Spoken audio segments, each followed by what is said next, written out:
बहुत समय पहले की बात है। कौवा के जंगल में एक तालाब में दो मछलियां रहती थी। एक थी शतबुद्धि, 100 बुद्धियों वाली। दूसरी थी सहस्त्र बुद्धि, 1000 बुद्धियों वाली। उसी तालाब में एक मेंढक भी रहता था।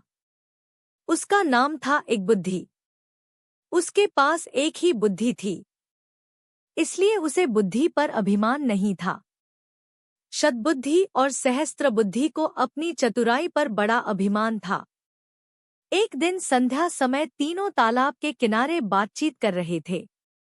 उसी समय उन्होंने देखा कि कुछ मछियारे हाथों में जाल लेकर वहां आए। उनके जाल में बहुत सी मछलियां फंस कर तड़प रही थी। तालाब के किनारे आकर मछियारे आपस में बात करने लगे। एक ने कहा, इस तालाब में खूब मछलियां हैं, पानी भी कम है। कल हम यहाँ आकर मछलियां पकड़ेंगे। सबने उसकी बात का समर्थन किया। कल सुबह वहां आने का निश्चय करके मछियारे चले गए। उनके जाने के बाद सब मछलियों ने सभा की। सभी चिंतित थे कि क्या किया जाए। सबकी चिंता का उपहास करते हुए सहस्त्रबुद्धि ने कहा, डरो मत। दुनिया में सभी दुर्जनों के मन की बात पूरी होने लगे तो संसार में किसी का रहना कठिन हो जाए। सांपों और दुष्टों के अभिप्राय कभी पूरे नहीं होते, इसीलिए संसार बना हुआ है। किसी के कथन मात्र से डरना कापुरुषों का काम है। प्रथम तो वह यहाँ आएंगे ही नहीं। यदि आ भी गए तो मैं अपनी बुद्धि के प्रभाव से सबकी रक्षा कर लूंगी। शतबुद्धि ने भी उसका समर्थन करते हुए कहा, बुद्धिमान के लिए संसार में सब कुछ संभव है। जहाँ वायु और प्रकाश की भी गति नहीं होती, वहाँ बुद्धिमानों की बुद्धि पहुँच जाती है। किसी के कथन मात्र से हम अपने पूर्वजों की भूमि को नहीं छोड़ सकते। अपनी जन्मभूमि में जो सुख होता है वह स्वर्ग में भी नहीं होता। भगवान ने हमें बुद्धि दी है, भय से भागने के लिए नहीं, बल्कि भय का युक्तिपूर्वक सामना करने के लिए। तालाब की मछलियों को तो शतबुद्धि और सहस्त्र बुद्धि के आश्वासन पर भरोसा हो गया, लेकिन एक बुद्धि मेंढक ने कहा, मित्रों, मेरे पास तो एक ही बुद्धि है, वह मुझे यहाँ से भाग जाने की सलाह देती है।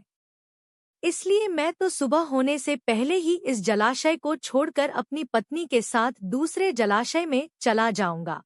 यह कहकर वह मेंढक मेंढकी को लेकर तालाब से चला गया। दूसरे दिन अपने वचनानुसार वही मछियारे वहां आए। उन्होंने तालाब में जाल बिछा दिया। तालाब की सभी मछलियां जाल में फंस गईं। शतबुद्धि और सहस्त्र बुद्धि ने बचाव के लिए बहुत से पैंतरे बदले, किंतु मछियारे भी अनाड़ी न थे।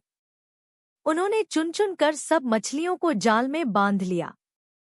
सबने तड़पत्र कर प्राण दिए। संध्या समय मछियारों ने मछलियों से भरे जाल को कंधे पर उठा लिया। शतबुद्धि और सहस्त्रबुद्धि बहुत भारी मछलियां थीं, इसीलिए इन दोनों को उन्होंने कंधे पर और हाथों पर लटका लिया था। उनकी दुर्वस्था देखकर मेंढक ने मेंढकी से कहा, देख प्रिय, मैं कितना दूरदर्शी हूँ। जिस समय शतबुद्धि कंधों पर और सहस्त्रबुद्धि हाथों में लटकी जा रही है, उस समय मैं एक बुद्धि इस छोटे से जलाशय के निर्मल जल में सानंद विहार कर रहा हूँ।